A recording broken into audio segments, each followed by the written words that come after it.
भगवान शिव के 12 ज्योतिर्लिंग देश के अलग अलग भागों में स्थित हैं। इन्हें द्वादश ज्योतिर्लिंग के नाम से जाना जाता है। इन ज्योतिर्लिंग के दर्शन, पूजन, आराधना से भक्तों के जन्म जन्मांतर के सारे पाप समाप्त हो जाते हैं। वे भगवान शिव की कृपा के पात्र बनते हैं। श्री महाकालेश्वर ज्योतिर्लिंग। यह परम पवित्र ज्योतिर्लिंग मध्य प्रदेश के उज्जैन नगर में है। पुण्य सलिला क्षिप्रा नदी के तट पर स्थित उज्जैन प्राचीन काल में उज्जैनी के नाम से विख्यात था। इसे अवंतिकापुरी भी कहते थे।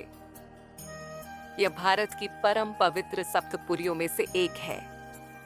महाभारत, शिव पुराण एवं स्कंद पुराण में महाकाल ज्योतिर्लिंग की महिमा का पूरे विस्तार के साथ वर्णन किया गया है। इस ज्योतिर्लिंग की कथा पुराणों में इस प्रकार वर्णित है।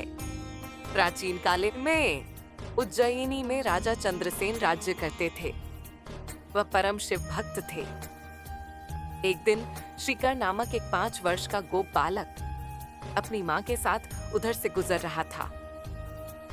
राजा का शिव पूजन देखकर उसे बहुत विस्मय और कौतूहल हुआ। वह स्वयं उसी प्रकार की सामग्रियों से शिव पूजन करने के लिए लालायित हो उठा।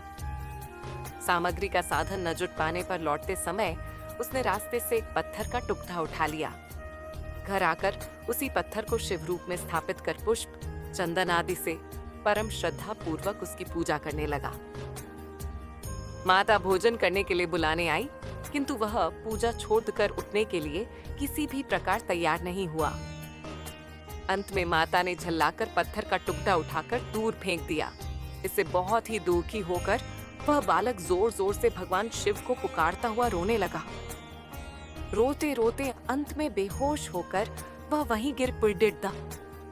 बालक की अपने प्रति यह भक्ति और प्रेम देखकर भोलेनाथ भगवान शिव अत्यंत प्रसन्न हो गए। बालक ने जैसे ही होश में आकर अपने नेत्र खोले तो उसने देखा कि उसके सामने एक बहुत ही भव्य और अति विशाल स्वर्ण और रत्नों से बना हुआ मंदिर खड़ददा है।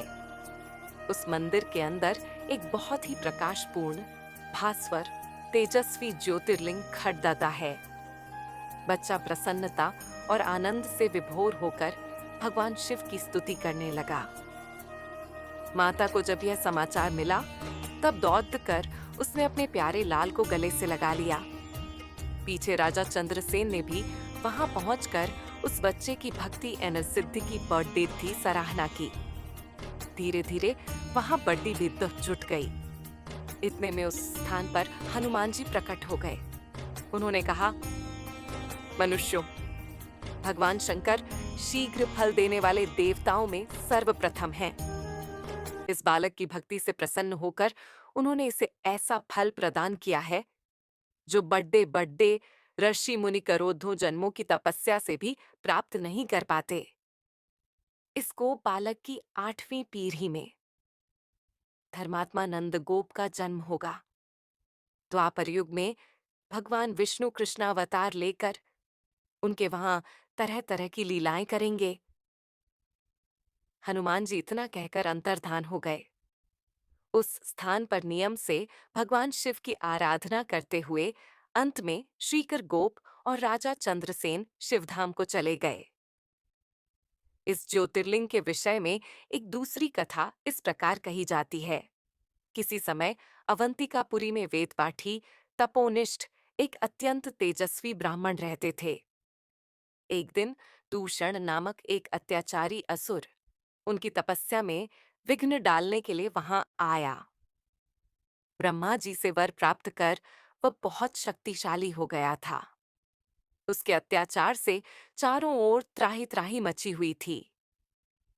ब्राह्मण को कष्ट में पड़ता देखकर प्राणी मात्र का कल्याण करने वाले भगवान शंकर वहां प्रकट हो गए। उन्होंने एक हुंकार मात्र से उस दारुण अत्याचारी दानव को वहीं जलाकर भस्म कर दिया। भगवान वहां हुंकार सहित प्रकट हुए, इसीलिए उनका नाम महाकाल पाडीडीडीएच गया। इसीलिए परम पवित्र ज्योतिर्लिंग को महाकाल के नाम से जाना जाता है। आया।